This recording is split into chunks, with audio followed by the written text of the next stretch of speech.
আচ্ছা, লাইভটা কি কানেক্ট হয়েছে? কি কেউ আছেন আপনারা?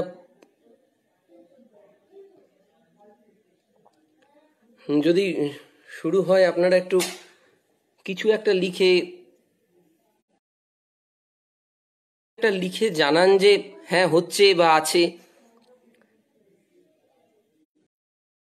একটু যদি শুনতে পান, যদি শুনতে কোনো অসুবিধে না হয় কিনা, আপনারা একটু অনুগ্রহ করে একটু যদি কমেন্ট বক্সে কিছু লেখেন যে হ্যাঁ শুনতে পাচ্ছি বা সব ঠিক আছে, এরকম কিছু একটা যদি লেখেন সুবিধে হয়। কমেন্ট বক্সে যারা দেখছেন বা শুনছেন, আসলে আমার সমিতি অফিসে গিয়েই এটা বলবার কথা ছিল। এবিটি এর ফেসবুক লাইভ পেজে আপনাদেরকে স্বাগত জানাই, আপনারা যারা এসছেন। প্রসেনজিৎদা আজকে থাকতে পারছেন না, প্রসেনজিৎদার মা অসুস্থ হয়েছেন, ওনাকে নিয়ে যেতে হয়েছে নেওটিয়াতে, তাই আমাকে শুরু করতে হচ্ছে। আপনারা, আমি ঠিক বুঝতে পারছি না যে কিনা আপনাদের সাথে যোগাযোগটা হচ্ছে কিনা। লাইভে 5 জন দেখাচ্ছে, আপনারা যদি শুনতে কোনো অসুবিধে না হয় কমেন্ট করে লিখবেন। হ্যাঁ, একজন বিপ্লবী লিখেছেন আছেন, তার মানে আমি ধরে নেব যে আমরা আজকে শুরু করতে। কমেন্ট যাচ্ছে, ধন্যবাদ সবাইকে, নমস্কার জানাই। আজকে এবিটি এর ফেসবুক লাইভে আমি তমজিৎ রায়। আমার বলবার বিষয় কোভিড-19 এবং একটা বিভ্রান্ত, একটা অস্থির সময়ে আমি হয়েছি। আমরা কথা বলছি, মন আমাদের কারোরই ভালো নেই, অন্ধকার হতাশা আমরা যাচ্ছি। এরকম সময় আমাদের বলতে হচ্ছে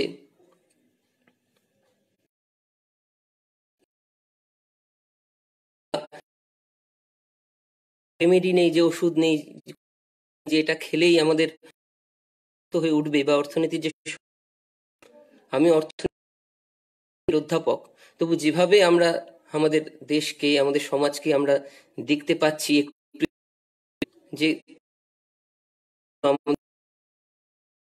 আপনাদের সামনে তুলে ধরতে চাই। একটা বিশেষ দিনে আমি বলতে এসেছি, আজকে আমাদের বিদ্রোহী কবি কাজী নজরুল ইসলামের জন্মদিন।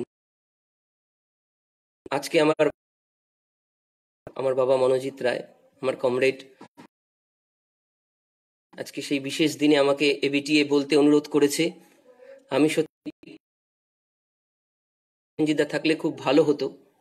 আশা করি আপনাদের যদি কোনো প্রশ্ন থাকে বা কোনো বক্তব্য থাকে, আপনারা কমেন্ট বক্সে লিখবেন। আমি আজকে শুরু করতে চাইছি, আমি শুরু করে দিচ্ছি। 8 জন এসছেন, আরও নিশ্চয়ই কেউ কেউ আসবেন। আমি কাজী নজরুলেরই একটা কবিতা দিয়ে তাকে শ্রদ্ধা জানিয়ে, তার কবিতাগুলো এখন যে কতটা প্রাসঙ্গিক এবং অর্থনৈতিক। যোগাযোগটা বিচ্ছিন্ন হয়ে গেছিল, আশা করি শুনতে পাচ্ছেন। নেটের একটু প্রবলেম হচ্ছে আমার এখান থেকে।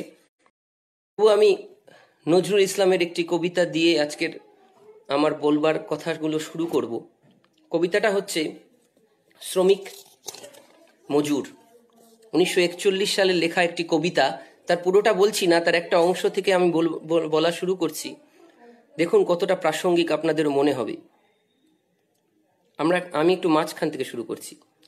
রাজমিস্ত্রিরা রাজবাড়ি গড়ে, তোমরা সেখানে রাজা, আমাদের চালে খড় নাই, এ কি পারিশ্রমিক সাজা? আমরা রাজার অস্ত্র গড়িয়া নিরস্ত্র নির্জীব, উহারা হয়েছে সৈনিক আর আমরা হয়েছি ক্লিব। টাকায় 1 পাই দান করে ধনীরা হয়েছে দানি, পিঁপড়েরা দেয় চিনি খেতে আর ক্ষুধিতেরে খেতে পানি। রচিয়া ধর্মশালা অধর্ম দেয় গালি, শেখায় চুন কালি। রাম নাম ওরা শেখায়, মাখায় মানুষের চুনকালি। আমরাই গড়ি হাতুড়ি শাবল বন্দুক তলোয়ার, এ দেখি আজ হাতে নাই হাতিয়ার, যে হস্ত দিয়া হাতিয়ার। খুব নেটওয়ার্ক কেটে যাচ্ছে, আমি খুবই দুঃখিত, জানি না কতদূর কন্টিনিউ করতে পারবো। আবার বলছি, যে হস্ত দিয়া হাতিয়ার গড়ি সে হাত এখনো আছে, কোথা হতে এই অপমান, এই ভয় এলো তবে কাছে? যাহাদের হাতিয়ার গড়ি মোরা তাহাদেরই লাথি খাই, মোদের রক্ত প্রাণ দান করি আমাদেরই নাম নাই। কেন রহি মোরা বস্তিতে অস্বস্তিতে চিরদিন, কেন রোগ দারিদ্র চিত্ত গ্লানি মলিন? শিক্ষা পাই না, দীক্ষা পাই না, ক্ষুদ্র কি তাই বলে মোদের মাঝেও সকলের মতো আত্মার জ্যোতি জ্বলে? নহে আল্লাহর বিচারে ভাই মানুষের অবিচারে, আমাদের এই লাঞ্ছনা আছি বঞ্চিত অধিকারে।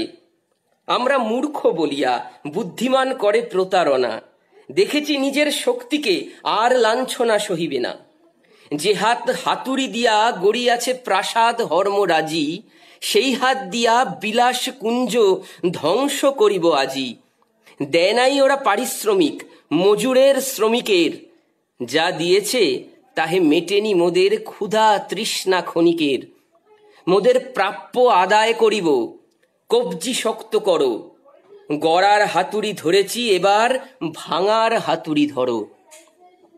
দেখুন কিভাবে কবি বলেছেন যে শ্রমিকের অধিকারের কথা 1941 সালে, যেখানে শ্রমিক বলছে আমরা হর্মরাজি প্রাসাদ আমরাই বানাচ্ছি আপনাদের, কিন্তু আমাদের মিনিমাম, আমাদের ন্যূনতম আমাদের বাঁচবার অধিকারটুকু নেই। আমাদের পারিশ্রমিক, আমাদের মজুরি, আমাদের শিক্ষা, আমাদের স্বাস্থ্য, আমাদের পরিকাঠামো নেই। 1941 সালে কবি দাবি জানাচ্ছেন, যে সংগ্রামের দাবি জানাচ্ছেন, যে এবার হাতুড়ি ধরে যে প্রাসাদ আমরা ভেঙেছি সেই প্রাসাদ, সেই হর্মরাজি সংগ্রাম করব, এটা কবি জানান।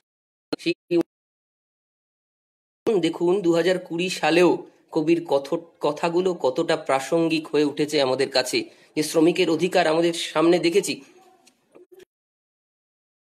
বলতে চাই যে আমরা দেখতে পাচ্ছি চোখের সামনে যে শ্রমিকের অধিকার কিভাবে পদদলিত হচ্ছে।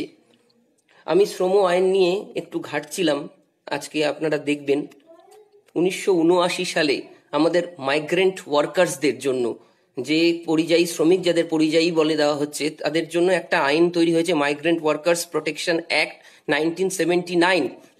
আপনারা যদি একটু নেট ঘেটে দেখেন, এই আইনে সমস্ত রকমভাবে বলা আছে যারা মাইগ্রেন্ট ওয়ার্কারদের কাজে লাগাচ্ছেন তাদের মজুরি, তাদের থাকার ব্যবস্থা, তাদের রেজিস্ট্রেশন মেনটেন করতে বলেছেন, তাদের স্বাস্থ্য, এবং তারা যদি কখনো ঘরে ফিরে যেতে চায় সে ব্যবস্থাও মালিককে করতে হবে। এই আইনটা আমাদের আছে। এবং আরও ডিটেলে আপনি দেখতে পাবেন যে তাদের থাকার জন্য সুবন্দোবস্ত, তাদের মজুরি তারা ঠিক পাচ্ছে কিনা, প্রতিটা মাসে তাদের রেজিস্টার মেনটেন করতে হবে, এবং যিনি মালিক তার রেজিস্ট্রেশন রিনিউ করাতে হবে এই রেজিস্টারগুলো দেখিয়ে। এত সুন্দর আমাদের শ্রম আইনটা আছে, কিন্তু সেই আইন কি সহজেই লঙ্ঘিত হলো এই ক্ষেত্রে। এবং আমি অবাক হয়ে যাই, আমি জানি না সুপ্রিম কোর্টে এই আইনের কথাটা উঠেছে কিনা, যে সুপ্রিম কোর্টে কি সহজেই বলে দেওয়া হলো যে এদের এই আইনগুলো লঙ্ঘিত করাটা খুব বড় সড়ো কোনো ব্যাপার হয়নি, এবং এরা যেহেতু খাবার পাচ্ছে আর কি এদের দাবি। এই ব্যাপারগুলো আমাদেরকে খুব হতাশ করে, যে শ্রম আইন থাকা সত্ত্বেও। এবং আমরা জানি যে ইউপিতে, আমাদের উত্তরপ্রদেশে এই 38টা যে আমাদের শ্রম আইন আছে তার 35টাকেই অ্যাব্রোগেটেড, মানে অ্যাবলিস্ট করে দেওয়া হচ্ছে অর্ডিন্যান্স জারি করে। এটাও কতটা বেআইনি আমি জানি না, এর এগেনস্টে কেস হবে, কিন্তু যে 35টা আইনকে এবং এই যে মাইগ্রেন্ট লেবার অ্যাক্ট এটাকেও তুলে দেওয়া হলো। বলা হচ্ছে এটাতে যেন আমাদের এই অর্থনীতির এই রথটাকে চালাতে খুব সুবিধে করা হবে, কিন্তু কিসের বিনিময়ে? যে শ্রমিকদের শ্রম আইনের লঙ্ঘনের বিনিময়, শ্রমিক শোষণের বিনিময়, যেখানে যারা শ্রমিকদেরকে নিয়োগ করা হচ্ছে মালিকের কথা ভেবেই এই আইনগুলো করা হয়েছে। এটাই আপনাদের ভাববার বিষয়। আমি শুরু করছি লকডাউনের একটু আগে। আমাদের একটা কথা বলা হচ্ছে যে লকডাউনের ফলেই আমাদের অর্থনীতির চাকা আটকে গেছে, আমাদের উন্নতি, আমাদের অগ্রগতির রথ এগিয়ে যাচ্ছিল, আমাদের লকডাউনের জন্য সেটা রুদ্ধ হয়েছে, এবং লকডাউনই আমাদের অর্থনীতিকে একটা সংকটের জায়গায় নিয়ে গেছে। অবশ্যই লকডাউন একটা বড়সড় সংকট, কিন্তু আমি বলতে চাইছি, আমার যেটা বলবার বিষয় আমি শুরুতেই বলে নিতে চাই, যে আমাদের যে লকডাউনের আগেই আমাদের অর্থনীতির অবস্থাটা ঠিক কেমন ছিল সেটা একটু আপনারা যদি দেখেন, আমি কিছুটা তথ্য অল্প অল্প তথ্যের ভারে আপনাদের ভারাক্রান্ত করতে চাইছি না, কিন্তু তথ্য আমাকে বলতেই হবে যে 2014 থেকে 2019 বা 2014 থেকে 2017-তে আমাদের যে অর্থনীতির যে সূচকগুলো, যে ইন্ডিকেটরগুলো, যে অর্থনীতির স্বাস্থ্য সম্পর্কে বলে যে সূচকগুলো, সেই সূচকগুলো নিয়ে যদি আমরা একটু একটু ভাবি, একটু আলোচনা করি, একটু দেখি, তাহলে বুঝবো আমাদের অর্থনীতির অবস্থাটা ঠিক কি ছিল। আমরা যদি দেখি আমাদের জিডিপির রেট, যেটা 2014 থেকে 17 আমাদের জিডিপির যে মূল হার, আগের যে নিয়মটা ছিল, যে ইউপিএ আমলে যে রেটটা জিডিপি গণনা করার যে হার, সেই নিয়ম অনুযায়ী যে নিয়মটা ছিল, সেই নিয়ম অনুযায়ী আমাদের কিন্তু 5.0, যেটা ভীষণ ভীষণ কম। এটাকে আমাদের সরকার বাহাদুর যেটা বললেন যে না, এই গণনা, এই যে বেস ইয়ার, আপনারা বুঝবেন যে যেই ভিত্তি বছর থেকে যে গণনা করা হয়, সেই ভিত্তি বছরটাকে পাল্টে দিয়ে 2004-05টাকে 2010-11 করে নিয়ে আমাদের জিডিপির হারটাকে, গ্রোথ রেটটাকে বলে দেওয়া হলো যে 7.3%, যেটা আমাদের ইউপিএ আমলের যে হারটা ছিল 6 পয়েন্ট সামথিং, তার চেয়ে অনেকটা বেশি। সেই গণনার ব্যাপারটায় আমরা যাচ্ছি না, যে গণনার এটা নিয়ে অনেক আলোচনা হয়েছে যে এই গণনাটা কেন, এই গণনাটা ভুল, সেই ব্যাপারে যাচ্ছি না। কিন্তু আমাদের যে অ্যাভারেজ গ্রোথ রেট, সেটা কিন্তু যেটা দাবি করা হচ্ছিল যে আমাদের 8 পয়েন্ট সামথিং এ আমাদের অর্থনীতি পৌঁছে যাবে, সেটা কিন্তু এই 2014 থেকে 17-তেও ছিল না। 13-14 সালে আমাদের 4.7% আগের নিয়মে, সেটাকে বলে দেওয়া হলো 6.9, সেটা বেশি নয়। আমাদের বড় বড় কর্পোরেট হাউসের, ইন্ডিয়ার আইএনসি যেগুলো বলছি, আমাদের বড় বড় বাণিজ্যিক সংস্থাদের নেট প্রফিটের 33.9% ডাউনফল হয়েছে। আমাদের মুনাফার হার কিন্তু অনেক কমে গেছিল, 33.9%, একটা বিরাট ডাউনফল। এবং গ্রস ডোমেস্টিক ক্যাপিটাল ফরমেশন, মানে বিনিয়োগের যে হার, যে বিনিয়োগ, গ্রস ডোমেস্টিক ফরমেশন যেটাকে ছিল, একটা বিরাট অংশ, এটা বলছি আমরা 79.5% একটা কমে গেছে আমাদের বিনিয়োগ। আপনারা ব্যাপারটা বোঝার চেষ্টা করুন যে গ্রস ডোমেস্টিক ক্যাপিটাল ফরমেশন, যে পুঁজির বিনিয়োগটা কতটা কমে, বিনিয়োগ না, আমাদের কর্মসংস্থানের হ্রাস যথেষ্ট কমে আসবে। এবং আমি বলছি, কর্মসংস্থানের হার যদি আপনারা কর্মসংস্থান 2017-18 সালে 6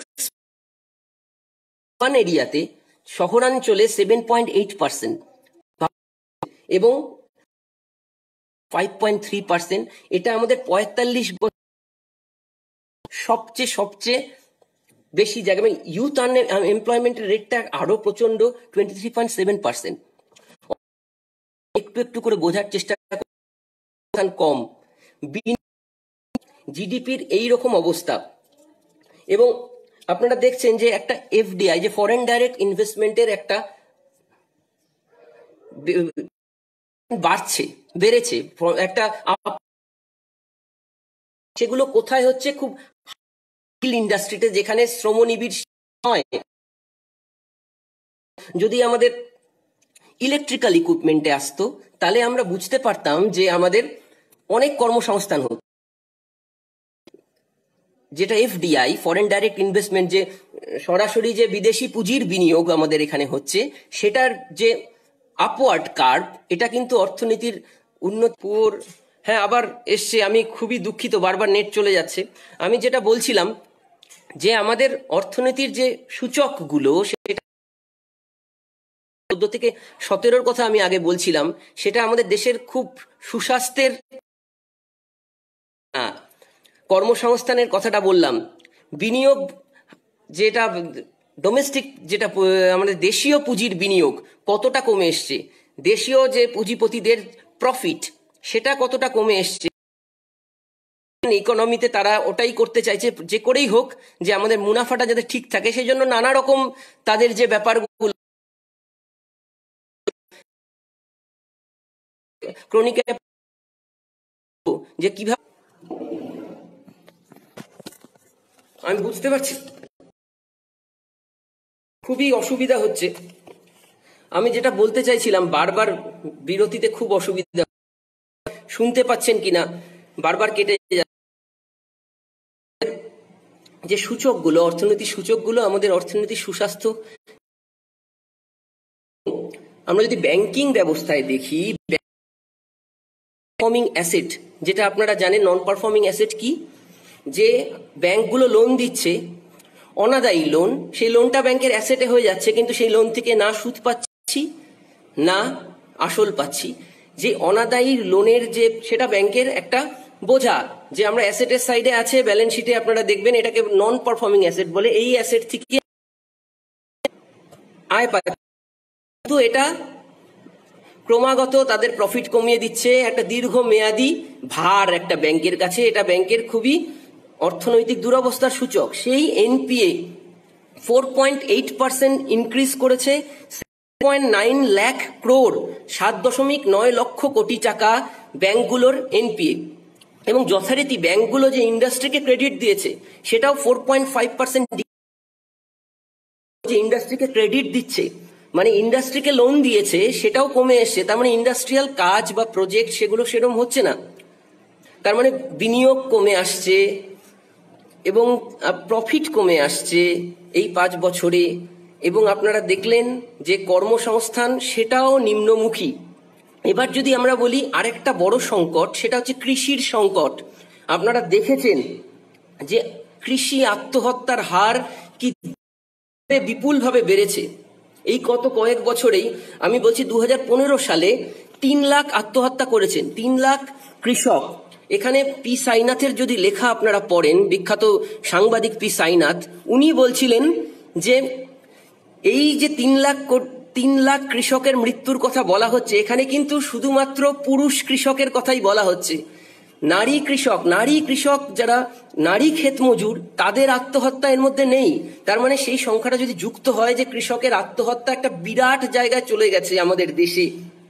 এবং ফার্ম সেক্টরের যে গ্রোথ রেট, যে বৃদ্ধির হার আপনারা দেখবেন 2016 থেকে 7.9%, সেটা কমতে কমতে 6.8, 5 পয়েন্ট সামথিং 2018-তে এসে 2.04% ফার্ম সেক্টরে গ্রোথ রেট এসে দাঁড়িয়েছে। তার মানে কৃষকের অবস্থাটা আপনারা ভাবতেই পারছেন। আপনারা দেখেছেন গোটা দেশ জুড়ে একটা কৃষি বিক্ষোভ কিন্তু হচ্ছিল। আমাদের মধ্যপ্রদেশে মন্দসরে আমরা দেখেছি, মহারাষ্ট্রের কৃষকরা কেমন খালি পায়ে মিছিল করে, আমরা নাসিক থেকে এসছিল ওরা বম্বেতে, দিল্লিতে ওরা করেছে, মন্দসরে গুলি চলেছে, গোটা ভারত জুড়ে, রাজস্থানে, নানা জায়গায় একটা ব্যাপক কৃষক বিদ্রোহ হয়েছে। যে প্রমিসগুলো কৃষকের কাছে, যে প্রতিশ্রুতিগুলো দেওয়া হয়েছিল, সেটা কিন্তু আমাদের সরকার, কেন্দ্রীয় সরকার রাখতে পারেনি। তারা মিনিমাম সাপোর্ট প্রাইসের কথা বলেছিলেন, কিন্তু সেটা তো রাখাই যায়নি। আপনারা যদি দেখেন, এটা আমাদের খুবই দুর্ভাগ্যের কথা।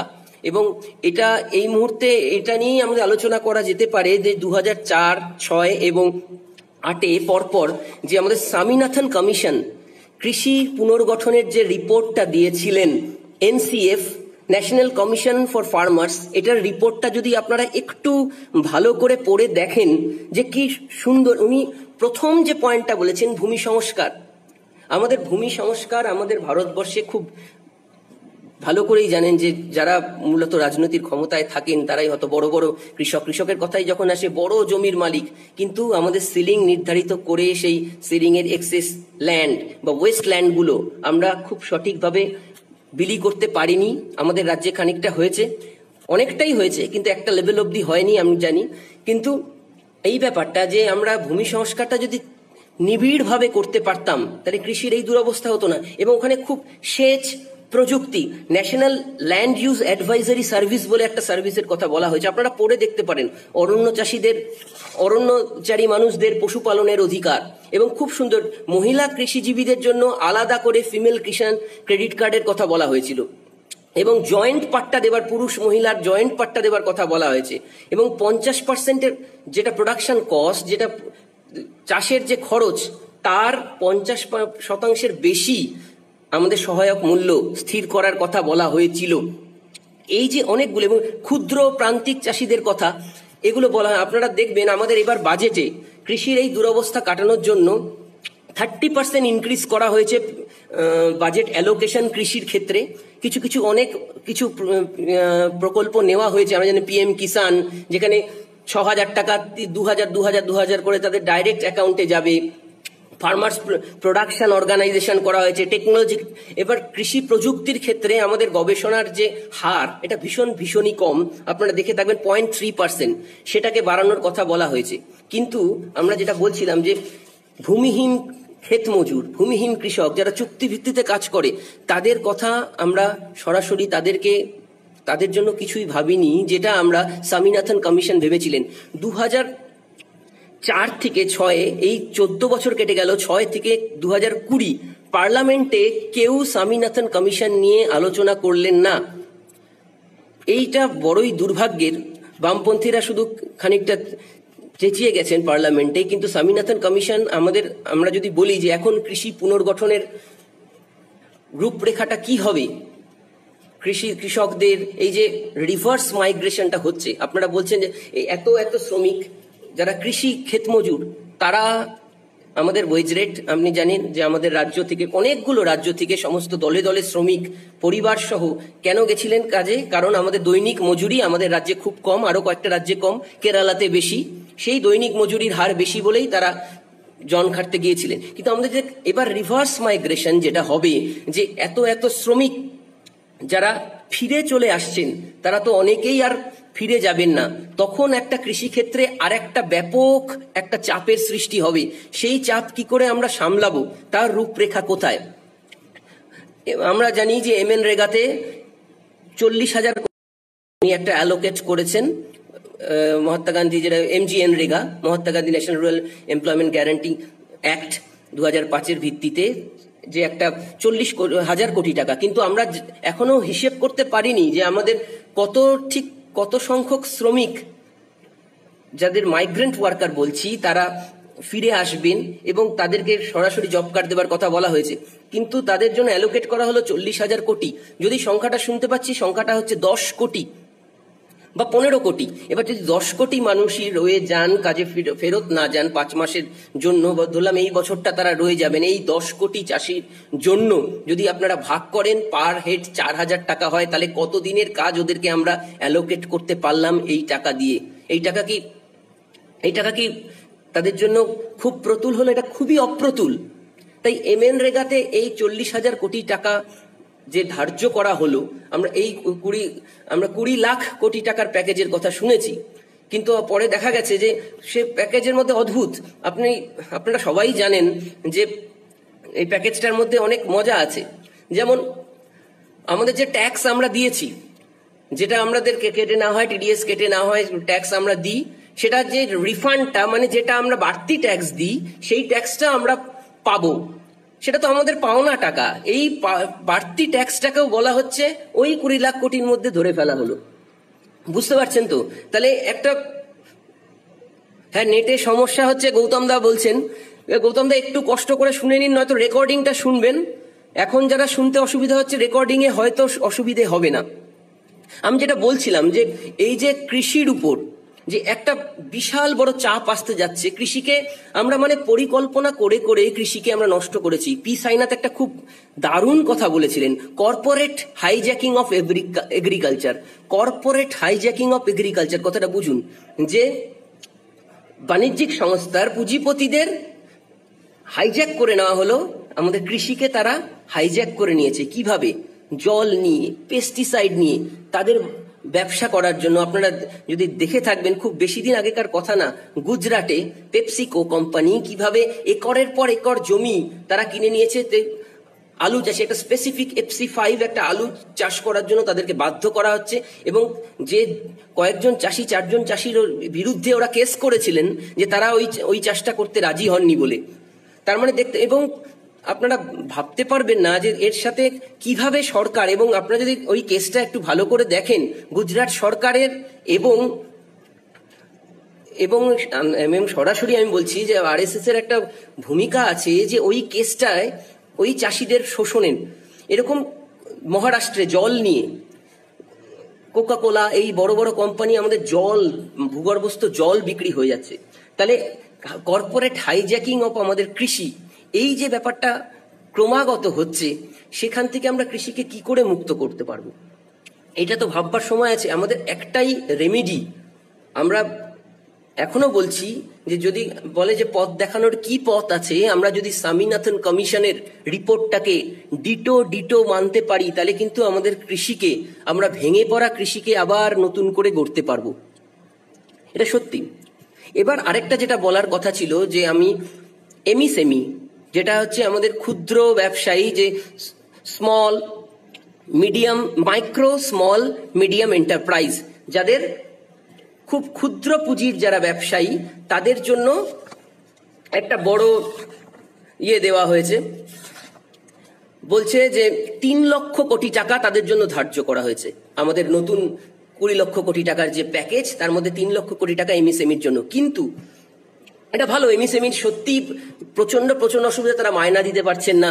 ছোট জুতোর কারখানার যারা আছেন, কাপড়ের কারখানা ছোট ছোট, তারা মায়না দিতে পারছেন না তাদের শ্রমিকদের, তারা ভীষণ মানে লসের সম্মুখীন হচ্ছেন, তাদের ব্যবসা উঠে যাওয়ার মূলে। কিন্তু এই যে 3 লক্ষ কোটি টাকা লোন হিসেবে দেওয়া হলো, এখানে একটু মুশকিল হয়ে যাচ্ছে। যে এছাড়াও আছে 20,000 কোটি টাকা সাবঅর্ডিনেট ডেট, তারপর মার্কেট লিঙ্কে, সরাসরি মার্কেটের সাথে লিঙ্কেজ করা, এই ব্যাপারগুলো নিয়ে অত ডিটেলে বলবার কিছু নেই। কিন্তু আমি যেটা বলছি যে 3 লক্ষ কোটি টাকা ঋণ হিসেবে দেওয়া হলো, সেটাতে একটু মুশকিল আছে। যদি ওদের যে ঋণ, যদি যেগুলো অলরেডি নেওয়া আছে সেটা যদি মকুব করে দেওয়া হতো, যে স্পেশালি একটা বেইল আউট প্যাকেজ ওদেরকে দিয়ে যাওয়া হতো, যে হ্যাঁ তোমরা এই টাকাটা, তোমাদের যে ঋণ আছে সেটা মকুব করে দিলাম, এবং এই টাকাটা তোমাদের হাতে দিলাম, সরাসরি হাতে, যে তোমরা এই পারপাসে খরচা করবে, যে এটার জন্য তোমরা মায়না, তোমাদের যে শ্রমিক আছে এই শ্রমিক, তাদেরকে তোমরা এত মাসের মায়না দেবে, এইভাবে যদি দেওয়া হতো তাহলে বিয়ে করা হতো। কিন্তু অলরেডি আমরা দেখছি যে খুব কম এমএসএমই এই প্যাকেজের, লোনের প্যাকেজেও এলিজেবল হবে। কিভাবে? যে তাদের বলছে যে আউটস্ট্যান্ডিং লোনের 20% বেশি নিতে পারবে। মানে ধরুন 1 কোটি যদি লোন নেওয়া আছে, তারা 1,20,00,000 লোন পাবে, আর বেশি পারবে না। এইবার ক্ষেত্রে দেখা যাচ্ছে অলরেডি ব্যাংকগুলোর এমএসএমইর প্রায় 29% লোন যে অলরেডি ব্যাড হয়ে আছে। ব্যাড লোন তো আপনারা বোঝেন, যে ওই যে বলছিলাম এনপিএ হয়ে আছে, ব্যাড লোন, যেটা ওরা শোধ দিতে পারছে না। তাই ব্যাংকগুলো কি সত্যি চাইবে যে এই ক্ষুদ্র পুঁজিপতিদের আবার করে ঋণ দিতে? এই ঋণ দেওয়াটা কিন্তু এদের পক্ষে একটু মুশকিল হয়ে দাঁড়াবে। এছাড়াও বলছে আমাদের 99% যে 25 লাখের কম তাদের পুঁজি, 25 লাখের কম যাদের পুঁজি, তারাও এলিজিবল হচ্ছে না। এবার এমএসএমইদের একটা এক্সপ্যানশন হয়েছে, বলছে এমএসএমইর সংজ্ঞায় আরো কিছু ফার্ম এসে গেছে, যেটা ছিল ওদের 10 কোটির বিনিয়োগ, এবার 20 কোটির বিনিয়োগকারী সংস্থাগুলো এমএসএমইর মধ্যে আছে।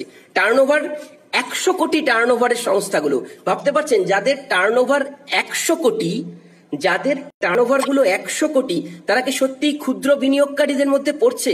তখন তারা কি করবে? তারা একটা বড় পুঁজিপতি সংস্থাই বলা যায়, তারা আবার লোন নিয়ে তাদের কিন্তু লোন পাওয়াটা আরো বেশি সুবিধাজনক হবে। ছোট ছোট ব্যবসায়ীরা হারিয়ে যাবে, ব্যাংকের সাথে তাদের সম্পর্ক ভালো, তাদের রাজনৈতিক প্রতিপত্তি আছে। আমাদের যেটা হচ্ছে, সমস্ত লোনগুলো এখন রাজনৈতিক প্রতিপত্তির উপরই নির্ভর করে আছে, তাদের যোগাযোগ। আপনারা দেখেছেন যে এত এই যে 68,600 কোটি টাকা রাইট অফ করে দেওয়া হলো। আমরা অ্যাকাউন্টসের ছাত্ররা আমরা জানি, আমরা বলতে পারি টেকনিক্যালি যে রাইট অফ করা মানে কি? রাইট অফ করা মানেই তাদের লোনটাকে ওয়েভ করে দেওয়া না, লোন মকুব করে দেওয়া না। রাইট অফ করা মানে যে আমরা প্রফিটটাকে কম করে দেখাবো, আমরা অ্যাসেটে প্রফিট দিয়ে অ্যাসেটটাকে রাইট অফ করে দেব, কিন্তু তাদের সম্পত্তি সমস্ত অ্যাটাচ থাকবে। কিন্তু এদের মধ্যে নামগুলো কি আছে আপনারা দেখতে পারবেন। বাবা রামদেব, নীরব মোদী, মেহুল চোকসি, ওদের লোন খুব নীরবে রাইট অফ করে দেওয়া হচ্ছিল। যখন এটাকে রাইট টু ইনফরমেশন অ্যাক্টে বলা হলো, তখন তারা বললেন যে না, এই নাম, কিন্তু এদের সম্পত্তি অ্যাটাচড হবে, এদের মধ্যে লিগ্যাল অ্যাকশন চলবে, এদের লোন মকুব করছি না। কিন্তু বুঝুন, এই রাইট টু ইনফরমেশন অ্যাক্টে যদি আমরা না করতাম, আমরা জানি না এদের এগেনস্টে আর কোনো প্রসিডিওর হবে কিনা। এই এত বড় বড় কোম্পানিগুলো মূলত আমাদের ব্যাংকের লিকুইডিটি গুলোকে নষ্ট করে দিচ্ছে, আমাদের ধসে পড়ে যায়। আমি বলেছিলাম যে এনপিএ কোন জায়গাটা পৌঁছে গেছে, 4.8% হাইক করেছে এনপিএ। তাতেই এই লিকুইডেশন, এই যে ব্যাংক মার্জারগুলো হচ্ছে না, আপনারা যদি এখানে বলা হচ্ছে যে এই ব্যাংক মার্জারে তাদের অপারেশন আরো ভালো বাড়বে, কিন্তু এই মার্জারগুলো কিন্তু লিকুইডিটি ক্রাইসিস থেকেই মূলত হচ্ছে। এবং একটা বড় কথা আমি বলতে একটু ভুলেই গেছি আপনাদের কথার ফাঁকে, যে আমাদের এত বড় একটা 9 নভেম্বর 2016 যে বিরাট বড় একটা ডিমনিটাইজেশন ঘোষণা করা হলো, যে আমাদের যত কালো টাকা আমরা ধরে ফেলবো, আমাদের অর্থনীতি আরো সুগম হবে। কিন্তু খুব দুঃখের কথা যে কালো টাকা যা বলা হয়েছিল সবটাই ব্যাংকে এসে গেছে। এবং আপনারা যদি দেখেন, একটা আমি উদাহরণ দিতে পারি, যে গুজরাটের 11টা গুজরাটের ব্যাংকে 3118 crore টাকা ওই দিনই রাতারাতি ডিপোজিটেড হয়েছে। এটাকে আপনি দুর্নীতি বলবেন না তো কি বলবেন আমি জানি না। এর ফলে 4টা সেক্টর একেবারে ধসে গেছে ডিমনিটাইজেশনের ফলে। আরো পেপার তৈরি হবে। আপনারা যদি দেখেন, রিয়েল এস্টেটের বিজনেস 30% ডাউন হয়েছে, ভোগ্যপণ্য কনজিউমার ডিউরেবলস কতটা কমে গেছে, এবং এমএসএমই তারা একেবারে ধসে গেছে। তা আমি যেটা বলছিলাম, এবং সেই সাথে আমাদের ডিসেম্বর 2019-এ সিপিআই, যে কনজিউমার প্রাইস ইন্ডেক্স, যেটা আমাদের নিত্য ব্যবহার্য জিনিসপত্রের দাম যেটা ধরা হয়, রিটেল ইনফ্লেশন যেটাকে বলছে, রিটেল ইনফ্লেশন 7.3%-এ পৌঁছে গেছে। তার মানে একটা অদ্ভুত ব্যবস্থা, যেখানে আমাদের পারচেজিং পাওয়ার কম, আমাদের ক্রয় ক্ষমতা কমে গেছে ক্রেতার, আমাদের প্রফিট কমে গেছে ব্যবসায়ীদের, আমাদের হয়ে গেছে, আমাদের প্রচুর আনএমপ্লয়মেন্ট, বেকারিত্বের হার প্রচুর বেড়ে গেছে। এইরকম একটা খারাপ অবস্থার মধ্যে আমরা চলছি, যে কিন্তু এদিকে জিনিসপত্রের দাম সর্বোচ্চ। এটাকে ইকোনমিক্সের ভাষায় স্ট্যাগফ্লেশন বলে। আপনারা দেখবেন, একটু যারা ইকোনমিক্সের ছাত্র আপনারা তো জানেনই, যে এটাকে অনেকে বলতে পারে না এটাই কি স্ট্যাগফ্লেশন, এটা হয়তো স্ট্যাগফ্লেশন নয়, কিন্তু আমি যতটুকু বুঝেছি আমার মনে হয়েছে এটা স্ট্যাগফ্লেশনের সিচুয়েশনে আমরা চলে যাচ্ছিলাম। আমরা ভয়ঙ্করই একটা খারাপ অবস্থা ইকোনমিক্সের দিক দিয়ে যদি বলা যায়, আমাদের অর্থনৈতিক অবস্থাটা একটা খুব কঠিন অবস্থা। আমাদের কার ইন্ডাস্ট্রি, আমরা যাচ্ছি মারুতির গুড়গাঁওতে একটা বন্ধ হয়ে গেল, গাড়ির ব্যবসা কতটা খারাপ হয়ে গেছে, এভিয়েশন ইন্ডাস্ট্রি, জেট এয়ারওয়েজ প্রায় বন্ধ হয়ে গেল। জেট অনেকগুলো ব্যাংক মিলে, যে ব্যাংক কনসোর্সিয়াম করে তাদের ফান্ডেও চালানোর চেষ্টা করা গেল, জেট এয়ারওয়েজকে আমরা পারলাম না। ব্যাংক দুর্নীতির কথা যেটা বলছিলাম, ইয়েস ব্যাংকের একটা চরম, ইয়েস ব্যাংকও ধসে যাচ্ছিল, যে ওই লোন নিয়ে ফেরত দেয় না বড় বড় পুঁজিপতিরা। ইয়েস ব্যাংকে বাঁচালো কে? এসবিআই এসে। আমাদেরই পুঁজি ব্যবহার করা হচ্ছে। আর রেমেডি হিসাবে কি করছেন ওরা?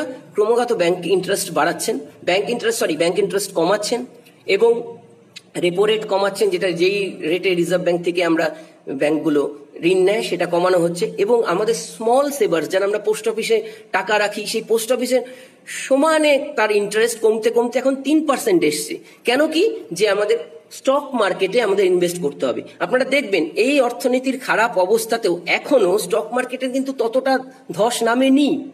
তার কারণ কি? আপনারা যদি একটু মনে করে দেখেন, যে স্টক মার্কেটে আসলে কি হচ্ছে, ফাটকা পুঁজি খাটছে, ফাটকা পুঁজি। অনেক যারা রিসেশনে যাচ্ছে, যে বড় বড় কোম্পানি, প্রত্যেকেরই একটা ক্যাপিটাল মার্কেট উইং তৈরি হয়েছে, এবং আমাদেরকে সাধারণ মধ্যবিত্ত, সাধারণ আমাদের স্টক মার্কেট ড্রিভেন করে দেওয়া হচ্ছে সমানে। যে আমরা স্টক মার্কেটে যাই, আমরা ব্যাংকে টাকা রাখবো না, আমরা পোস্ট অফিসে টাকা রাখবো না, আমাদের ইপিএফ পিপিএফ কোথাও টাকা রাখবো না, আমাদের স্মল সেভিংস আমরা সেটাকে নিয়ে যাব হচ্ছে স্টক মার্কেটে। কিন্তু স্টক মার্কেটে নিয়ে গিয়ে লাভটা কাদের হবে? একমাত্র এই পুঁজিপতি সংস্থাগুলোই। আমরা ক্রমাগত ধীরে ধীরে ক্ষতির সম্মুখীন হব। তাহলে অর্থনীতির অবস্থাটা বুঝতে পারছেন তো, যে এই প্রফিট। এবং এইবার যে ট্যাক্স আপনারা দেখবেন, যে এইচটিসির যে নতুন দুটো অপশন দিয়েছে, এখন যদি পুরনো অপশনটা তুলে দেয়, তাহলে আপনারা দেখবেন যে এলআইসির উপরেও একটা আঘাত চলে আসবে, যে কোনো ছাড় নেই। এইচটিসির যে আমাদের স্মল সেভিংস, আমাদের এলআইসি, জিআইসি, ওই ছাড়গুলো সমস্ত উঠে যাবে। শুধু আমি স্টক মার্কেট ড্রিভেন ইকোনমির দিকে আমি যাচ্ছি। তার মানে আমাদের অবস্থাটা একটু ভেবে দেখবেন, যে এই অবস্থার মধ্যে দাঁড়িয়ে, যে এরপরে যে লকডাউনের এত দীর্ঘ লকডাউন, এই লকডাউনে আমরা বড় বড় পুঁজিপতিদের যে ক্ষতিটাই হোক তারা কিন্তু সামলে নিতে পারবেন, কিন্তু মুখ থুবড়ে পড়বে যে এমএসএমই যাদের কথা বলছিলাম, কৃষির উপর একটা এক্সট্রা চাপ। এবং আমাদের স্বাস্থ্য পরিষেবার কথাটা আমার বলা হয়নি, আমার বক্তব্য দীর্ঘ হয়ে যাচ্ছে। আপনারা যদি বলেন, শ্রীকান্ত রেড্ডি কমিশনের যে রিপোর্টটা, যে স্বাস্থ্য পরিষেবায় খুব সুন্দর একটা রিপোর্ট যে ইউনিভার্সাল হেলথ স্কিম, যে সকলের জন্য স্বাস্থ্য, যদি আমরা আমাদের জিডিপির 2.5% যদি আমরা বিনিয়োগ করতে পারতাম, তাহলে আমাদের স্বাস্থ্য পরিষেবাকে অনেকটা, আপনারা একটু দেখে নেবেন শ্রীকান্ত রেড্ডি কমিশনের যে রিপোর্টটা, ওটা মানা হয়নি, ওটা 2011-তে উনি করেছিলেন রেড্ডি কমিশন, যে কি করে ইউনিভার্সাল হেলথ কেয়ারের মধ্যে সমস্ত ভারতবাসীকে এক ব্র্যাকেটে আনা যায়, যেখানে প্রাইভেট পার্টিসিপেশনকে আমরা কমাতে পারি। সেই জায়গায় আমরা গেলাম না। আমরা ওটা আপনারা একটু পড়ে দেখবেন যে কি, হ্যাঁ এগ্রিকালচার ফিল্ডে রুরাল ব্যাংকিং ইন্টারফারেন্স, হ্যাঁ আমি বলছি, আমি ব্যাংকিং এর ব্যবস্থার কথাটাই বলছিলাম, যে ফিনান্স, অবশ্যই রীতাদি ঠিকই বলেছেন যে রুরাল ব্যাংকিং এর একটা বড় ভূমিকা তো অবশ্যই আছে। যে আমাদের ফিনান্সিয়াল ইনক্লুশনের কথা বলি আমরা, যে সমস্ত মানুষকে, যে কৃষির যারা রুরাল আমাদের যারা গ্রামের প্রত্যন্ত গ্রামের মানুষ, ক্ষেত মজুর, কৃষিজীবী, তাদের কাছে আমাদের ব্যাংকিং পরিষেবাটা যদি আমরা নিয়ে যাওয়ার যে স্বপ্নটা আমরা দেখেছি, যেটা ভাবনাটা, কিন্তু তার থেকে অনেকটা আমরা পিছিয়ে যাচ্ছি। যে আমরা দেখেছিলাম যে এরা কি হয়েছিল, যে একটা বিরাট ফান্ডের জালে এই যারা গ্রামের মানুষ তো বটেই আমরা জড়িয়ে গেছিলাম। কেন? কারণ ব্যাংকিং পরিষেবাটা এবং স্মল সেভিং পরিষেবাটা আমরা তাদের কাছে নিয়ে যেতে পারিনি, তাদেরকে বোঝাতে পারিনি। এবং তার ইয়েতে, এবং এটাতে আমরা দেখেছি অনেক ব্যাংকের ইয়েরাও ইনভলভ ছিলেন, যে তার জালে এরা কিভাবে জড়িয়ে গিয়ে কত কোটি টাকা, আমাদের হিসাব করে দেখবেন যে স্মল সেভিংস এর যে ইরোশনটা হয়েছে, এটা হয়তো এই আলোচনার একটু বাইরেই হতে পারে। স্মল সেভিংস এর যে ইরোশনটা হয়েছিল এই মানি মার্কেটের, যেটা বলছিলাম স্পেশাল চিট ফান্ডের যে দুর্নীতিটা ভাবে চলে গেছিল, আমাদের দেশের অর্থনীতিকে খোকলা করে। তা এই যে রুরাল ব্যাংকিং এর কথা উনি রীতাদি বলছিলেন, যে রীতা রয় বললেন যে রুরাল ব্যাংকিং এর একটা বড় ভূমিকা আছে, যে আমাদের এই কৃষিকে, রুরাল সেক্টরকে, কৃষিকে পুনর্গঠনের ক্ষেত্রে, যে নাবার্ডের কথা আরো দীর্ঘ আলোচনা হবে। আমি যেটা খুব এতে বলছিলাম যে আমাদের কি করণীয় আছে, আমি কি করণীয়র মধ্যে আমি কেরালার কথাটা বাদ দিলে হবে না।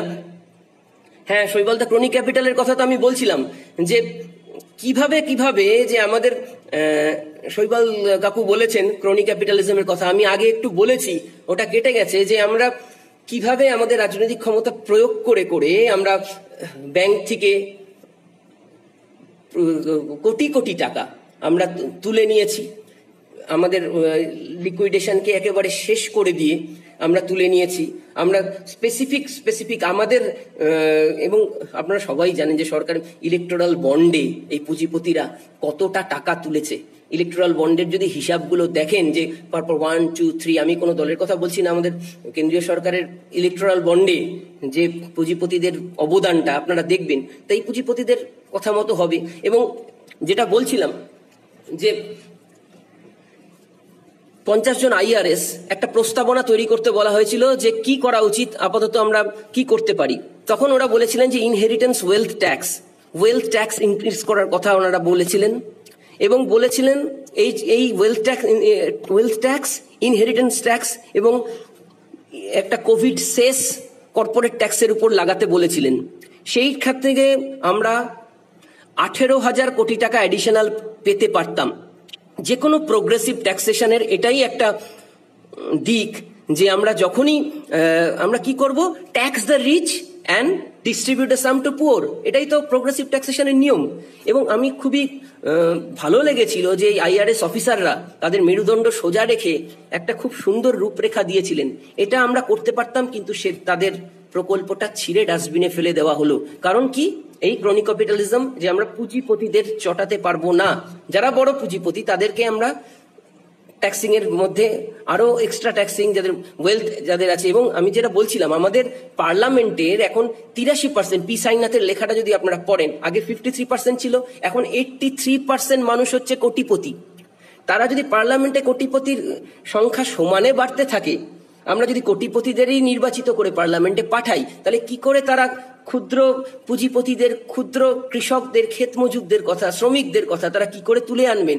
কি করে স্বামীনাথন কমিশনের রিপোর্ট আমাদের লিগালাইজড হবে, কি করে লেজিসলেচারে আসবে, তাদের সেটা নিয়ে কি করে আলোচনা হবে, কি করে শ্রীকান্ত রেড্ডি কমিশনের রিপোর্ট স্বাস্থ্য নিয়ে আসবে।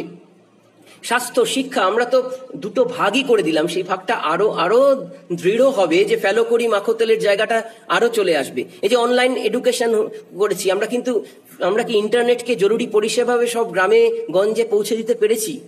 পারিনি তো। তাহলে অনলাইন এডুকেশনে একটা জেনারেশন, যারা পয়সা আছে, যাদের ফোন আছে, যাদের নেটওয়ার্ক আছে, যারা আরবান এরিয়ায় আছে, তারা সমস্ত এডুকেশনটা 5 মাস 6 মাস দীর্ঘ 6-7 মাসের যে শিক্ষার থেকে এতটা দূরে চলে গেল, তাদের জন্য আমরা কি কোনো ব্যবস্থা নিতে পারবো? এই যে এই ল্যাগিংটা, যে বৈষম্যটা তৈরি হবে, বৈষম্য আমাদের তো চূড়ান্ত আর্থিক বৈষম্য। এই বৈষম্যের কথাটা আমি হয়তো বাদ দিয়ে গেছি, যে আমাদের 5 বছরে ধনী যারা আরো ধনী হয়েছে, গরিব যারা আরো গরিব হয়েছে, 5% করে দুই তরফেই বেড়েছে, এবং 58% দেশের সম্পদ 1% লোকের কাছে আছে। 1/3 আমাদের 90% লোকের আয় 10,000-এর, 10% লোকের আয়, তার মানে তারা বিলিয়নিয়ার, এবং আমাদের 1/3 জিডিপির 1/3 আমাদের বিলিয়নিয়ার। তার মানে আর্থিক বৈষম্যটা কোথায় গেছে? এটা যদি ক্রনিক ক্যাপিটালিজম না হয় তো আর কোনটাকে বলবো?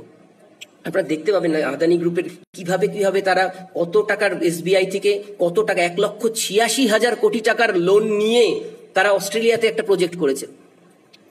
এবং এর মুহূর্তেও গভর্নমেন্ট কিভাবে, তাদের এজেন্ডাই ছিল প্রাইভেটাইজেশন। আপনারা দেখেছেন যে কিভাবে প্রাইভেটাইজেশনটাই এই গভর্নমেন্টের মূল এজেন্ডা। নানা জায়গায় আমাদের যে নবরত্ন কোম্পানি, তাদের ওইখান থেকে ডিসইনভেস্টমেন্ট না করলে আমাদের আসবে না, এটাই তাদের মত। যে তারা সমানে একটা ধাপে ধাপে ধাপে, এবারও কয়লা খনিগুলো আমাদের দেশের সম্পদ আমাদের এর হাতে, এই পুঁজিপতিদের হাতে বেচে দেওয়ার আরেকটা পরিকল্পনা ওরা করে আনছে। রেলওয়ে, বিএসএনএল, এবার আমাদের সমস্ত সেক্টরে এরা প্রাইভেটাইজেশন করতে চাচ্ছে। কিন্তু প্রাইভেটাইজেশনের ফল কি আমাদের পক্ষে হবে? এতজন কর্মসংস্থানের কথা বলছি, শুধু ঠিকা শ্রমিকের দিকে নিয়ে যাওয়া, পার্মানেন্ট শ্রমিক। কারণ কি? শ্রম আইনকে চেপে দাও। শ্রম আইন কিভাবে লঙ্ঘন করা যাবে নানা রকম ভাবে ফন্দি ফিকির পুঁজিপতিরা খোঁজে। এই শ্রমিককে এবার ইউপিতে আপনারা দেখলেন 35টা শ্রম আইন অ্যাবলিশ করে দিল অর্ডিন্যান্স নিয়ে। আমি জানি না এটা করতে পারবে কিনা। এবং এক্ষেত্রে এই মাইগ্রেট যে মাইগ্রেট ওয়ার্কার্স অ্যাক্ট, এটা আমাদের আইনে আছে 1979 সালের আইনে, কিন্তু সমস্ত মাইগ্রেন্ট ওয়ার্কার্সের অধিকার লঙ্ঘিত হলো।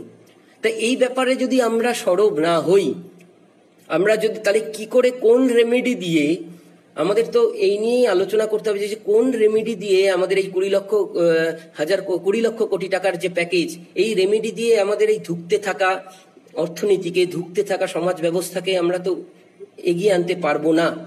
আমরা যেটা বলেছিলাম, যে যেটা বলা হচ্ছে যে টাকা ছাপানোর যে সমস্যাগুলো আছে, এখন সে দীর্ঘ আলোচনায় আমি যাচ্ছি না, কিন্তু ইমিডিয়েট যেহেতু সমস্ত অর্গানাইজেশনই আমরা যেটা অ্যাভারেজ দেখা যায় যে 69% তাদের ক্যাপাসিটি ইউটিলাইজেশন হয়েছে। তাই এই মুহূর্তে যদি আমরা টাকা ছাপিয়ে মানে রিজার্ভ ব্যাংকের কাছে গভর্নমেন্ট বন্ড দেবে, রিজার্ভ ব্যাংক গভর্নমেন্টকে টাকা দেবে, সেই টাকা যদি লোনের মাধ্যমে, টাকা ছাপিয়ে লোনের মাধ্যমে দেওয়া হয়, তাহলে কিন্তু সমস্যা আছে।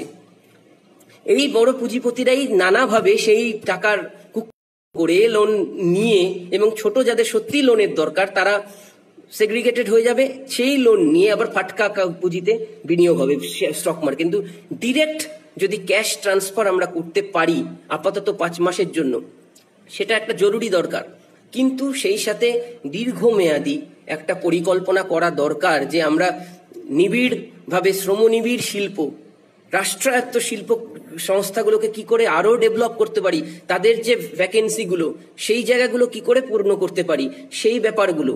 রুরাল ব্যাংকিং, রুরাল সেক্টরের ওই যেটা বলা হয়েছিল ওই স্বামীনাথন কর্পোরেশনে, যে আমাদের ন্যাচারাল ক্যালামিটি ডিজাস্টার একটা বডি তৈরি করা হবে, তাদের নলেজ কমিশন, এবং প্রত্যেক সপ্তাহে কৃষকদের নিয়ে বসা, তাদেরকে জানানো, এবং সেচের একটা ইন্টিগ্রেটেড সেচ নিয়ে যে পরিকল্পনা আপনারা দেখবেন স্বামীনাথন কমিশনটা ভীষণ ভালো একটা রিপোর্ট ওনারা করে। শ্রীকান্ত রেড্ডি কমিশনের স্বাস্থ্য নিয়ে, এই দুটো যদি আমরা, এটা আমাকে যদি বলে যে তমজিৎ তোমার মতে কি করলে আমাদের অর্থনীতির যে এই ভেঙে যাওয়া অবস্থাটা আবার ঠিক হবে। আমি বলবো যে কৃষিকে যদি বাঁচাতে হয় তাহলে আমাদের স্বামীনাথন কমিশন রিপোর্টটাকে একদম ইন ডিটো, হ্যাঁ বাবু শ্রমিক কি বলছে করোনার আড়ালে এসিটা কি,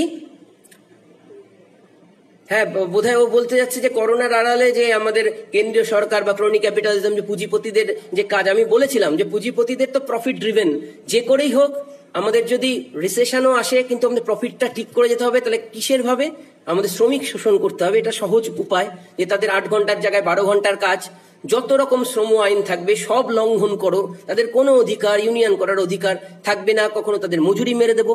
এবং আরেকটা কথা, ছোট্ট কথা বলে আমি শেষ করব, যে এই যে যখন আমাদের দুরবস্থা যাচ্ছিল তখন সরকার একটার পর একটা এই যে পদক্ষেপগুলো নিচ্ছে অর্থনীতিকে বুস্ট আপ করার জন্য নয়, তারা যে এনআরসি সিএ এগুলো আনলেন, সিএ করতে 3,600 কোটি টাকা আসামের খরচা হলো, তারপর বলা হলো যে এনআরসির ডকুমেন্ট সেটা ভুল হয়েছে। তাহলে মিসইউজ অফ মানি তারা করছেন, তাদের একটা এজেন্ডা নিয়ে তারা আগাচ্ছেন। এই যে ডিটেনশন ক্যাম্প তৈরি হতে কত হাজার কোটি টাকা খরচা হয়েছে সেই হিসাব কিন্তু আমাদের নেই। দেশের নানা জায়গা জুড়ে ডিটেনশন ক্যাম্প তৈরি করা হলো। এবং আমার যেটা মনে হয় এটাও পুঁজিপতিদের একটা চক্রান্ত হতে পারে, এই নিয়ে গবেষণা অনেক হচ্ছে, যে ফ্রি ম্যানুয়াল লেবার, এই ডিটেনশনে যারা যাবে তাদেরকে বাধ্যতামূলকভাবে এই কোম্পানিগুলোতে ফ্যাক্টরিতে কাজ করতে হবে, ঠিক ওই হিটলারের নিউরেমবার্গ অ্যাক্টের মতো জিউসদের নিয়ে গিয়ে তাদেরকে খাটানো হলো। এবং আমরা দেখেছি আমেরিকাও যে মেক্সিকানদের যে ডিটেনশন ক্যাম্পে রেখেছে, তারা ওয়ালমার্টের সাথে চুক্তিবদ্ধ হয়ে ওয়ালমার্টের হাফ মজুরিতে 1/4 মজুরিতে কাজ করানো হচ্ছে। এটাও একটা চক্রান্ত হতে পারে। এই চক্রান্তের বিরুদ্ধে বন্ধুরা আপনারা সরব হন, ক্রনি ক্যাপিটালিজমের বিরুদ্ধে সরব হন। এবং আমি বলছি যে আমাদের যদি স্বাস্থ্য পরিকাঠামোকে তৈরি করতে হয়, আমাদের কিন্তু কোনো পরিকাঠামো নেই। হ্যাঁ শেখর কাকু ঠিকই বলেছেন যে রিটায়ারমেন্ট এজ কমিয়ে চাকরি, হ্যাঁ আমাদের 62, যদি আমাদের কর্মসংস্থানের সুযোগ বাড়াতে না পারি সেটা তো বটেই শেখর কাকু, কিন্তু তা সত্ত্বেও আমাদের কিন্তু অনেক সরকারি পোস্ট ভ্যাকেন্ট পড়ে আছে, অনেক সরকারি পোস্ট ভ্যাকেন্ট পড়ে আছে। সেই ভ্যাকেন্সিগুলোকে আমরা ঠিকা শ্রমিকদের দিয়ে ভর্তি করতে চাইছি, তাই না? যাতে শ্রম আইনকে লঙ্ঘন করা যায় তাদের, আমি তো বলছি সরকারি সেক্টরগুলোকে আরো পুনরুজ্জীবিত করতে হবে, স্পেসিফিক ফান্ড তৈরি করে, যে আমরা এই প্রজেক্টে আরো শ্রমনিবিড় করে আমাদের সরকারি সংস্থাগুলোকে। এবং ওষুধ শিল্পের কথাটা তো আমরা হিসেবে বাদই চলে গেল, যে আমাদের ড্রাগ কন্ট্রোল অ্যাক্ট আমাদের জীবনদায়ী ওষুধের অনেকটা বড় হয়ে যাবে শৈবাল কাকু, আমি আর হয়তো দীর্ঘ করতে চাচ্ছি না, সবাই ক্লান্ত, আমি পরের ইয়েতে বলবো। আমি এটুকুই বলে আমি সাম আপ করছি যে আমাদের স্থানে সুযোগ তৈরি করা, এমএনরেগাতে আমরা যে অর্থ যেটা বহাল করেছি সেটাকে আরো দ্বিগুণ করে দেওয়া, যে আপাতত যদি সম্ভব হয় আমি ডিফ্লেশনের চেয়ে বেটার এই ক্ষেত্রে আমি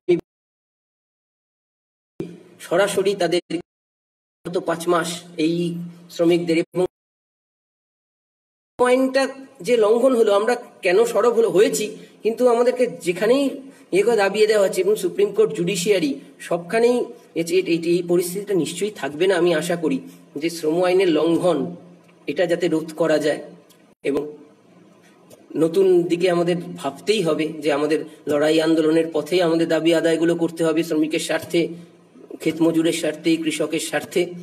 আমি দেশের সবাইকেই বলছি ভাবনার। এবং হ্যাঁ শেখর কাকুকে আমি এটাই বললাম যে পাবলিক সেক্টর ছাড়া, কারণ প্রাইভেটাইজেশনের ফল তো আমরা ভোগ করেছি। এই সিএসসির ক্ষেত্রে দেখুন, আমাদের বিদ্যুতের রেট আমাদের রাজ্যে সবচেয়ে বেশি, বিদ্যুতের ট্যারিফ, কিন্তু সেখানে তাদের শ্রমিক অধিকাংশই ঠিকা শ্রমিক, তাদেরকে পাওয়া যায় না। মানে যে অবস্থাটা হয়েছে সত্যি বিপর্যয় হয়েছে, কিন্তু এর মূলেও কিন্তু প্রাইভেটাইজেশন। তাই আমি আর দীর্ঘ করব না, অনেকক্ষণ বলা হয়ে গেল এবং আপনারা সবাই সবকিছুই জানেন। জাস্ট কিছু দিক আমি বলে দেওয়ার চেষ্টা, কোনো আলোচনা করেই তো সব হবে না, আমাদের আরো দীর্ঘমেয়াদী লড়াই আন্দোলনের পথে যেতে হবে। এবং এবিটিএ কে আমি অসংখ্য ধন্যবাদ জানাই। এবিটিএ তো তার দীর্ঘ ইতিহাস আছে শিক্ষকের স্বার্থে তাদের লড়াই করার, এবং তারা করেও চলেছে এখন এই আর্ত মানুষের পাশে দাঁড়ানোর। এবং আমরা সবাই এবিটিএর সাথে আছি, আমরা নানাভাবে আমরা মানুষের পাশে দাঁড়াচ্ছি, কিন্তু এটাই পথ নয়। ত্রাণে শুধু ত্রাণটাই পথ নয়, আমাদের সরকারকে বাধ্য করতে হবে যে মানুষের জন্য সঠিক পরিকল্পনা নেওয়ার, পাবলিক ডিস্ট্রিবিউশন সিস্টেমকে আরো সুগঠিত করে তুলতে হবে। এটা আমাদের অনেকটা বড় ল্যাকুনা যে এখনো আমরা সবার কাছে খাবার পৌঁছে, কেন মানুষ এখনো অভুক্ত আছে। এবং কেরালার কথা আমি বলেছিলাম যে ওরা পরপর পরপর কি করেছে, আপনারা একটু দেখে নেবেন না, মানে গার্জিয়ানও বেরিয়েছে যে কিভাবে কিভাবে তাদের পরিকল্পনাগুলো পরপর অনেক দীর্ঘমেয়াদী নিয়েছে কেরালার, সেগুলো আপনারা পড়বেন যে সেটা একটা মডেল কিন্তু হতেই পারে। যে ওরা মাইগ্রেন্ট শ্রমিককে অতিথি শ্রমিক বলে, মানে 3,52,515 জনকে তারা এ পর্যন্ত খাবার পৌঁছে দিয়েছে। তারপর আর্থিক রিভাইভালের জন্য সুভিক্ষা কেরালা বলে, যে তাদের যে ক্যাশ ক্রপ গুলো, রাবার, তাদের জন্য ইন্টিগ্রেটেড একটা পরিকল্পনা নিয়েছে। সেটা আমি দীর্ঘভাবে এখন বলছি না, আপনারা একটু দেখতে পারেন যে এটা, এই মডেলটা একটা খুব গুরুত্বপূর্ণ মডেল। যে আপনারা যদি একটু পড়ে দেখেন যে কেরালার যে 20,000 কোটি টাকা, আর কেন্দ্রীয় সরকারের যে 20 লক্ষ কোটি টাকার যে প্রজেক্ট, তার মধ্যে কতটা পার্থক্য। সামাজিক সুরক্ষা পেনশন 54 লক্ষ উপভোক্তা পেয়েছে। ওয়েলফেয়ার বন্ড 1,000 টাকা করে 73 লাখ শ্রমিককে দেওয়া হয়েছে। বিপিএল দের 35 কেজি চাল 1 মাস করে, এপিএল দের 15 কেজি 1 মাস করে। 87.59 লক্ষ কিট খাবারের সবাইকে। কমিউনিটি কিচেন তৈরি হয়েছে 1,137 অফিসিয়ালি, তাছাড়াও আমি পার্টির কথা বলছি না, পার্টি থেকে আরো অনেক হয়েছে। এবং 1,07,128 জনকে খাবার, আর বিনামূল্যে 30,822 জনকে ঘুরতে। এই আমরা সবাই জানেন ভয়ঙ্কর একটা সংকটের মুখে ছিলাম, এবং সেই সংকটটা আরো দ্বিগুণ হলো। এটা রেকর্ডেড হয়েছে, আমি জানি, শুনেছেন। রেকর্ডিংটা যদি থাকে আপনাদের মনে হয়, আমাকে পরে কমেন্টে জানান। এবং এই রেকর্ডিংটা যদি অনেককে যদি ভালো লাগে, আপনারা শোনাতে পারেন বা পরে শুনতে পারেন। আমি সবাইকে অসংখ্য অসংখ্য আমার কৃতজ্ঞতা, সবাইকে ধন্যবাদ। খুব কঠিন সময়ের মধ্যে দিয়ে আমরা আছি। আমরা সামাজিক দূরত্ব না, আমরা শারীরিক দূরত্ব বজায় রেখেও সামাজিকভাবে একসাথে থাকি, বেঁধে বেঁধে থাকি। নজরুলের কবিতা পড়ি আজকে আরো বেশি করে, তার ভাবনাগুলো ভাবার চেষ্টা করি। ধন্যবাদ, শুভরাত্রি।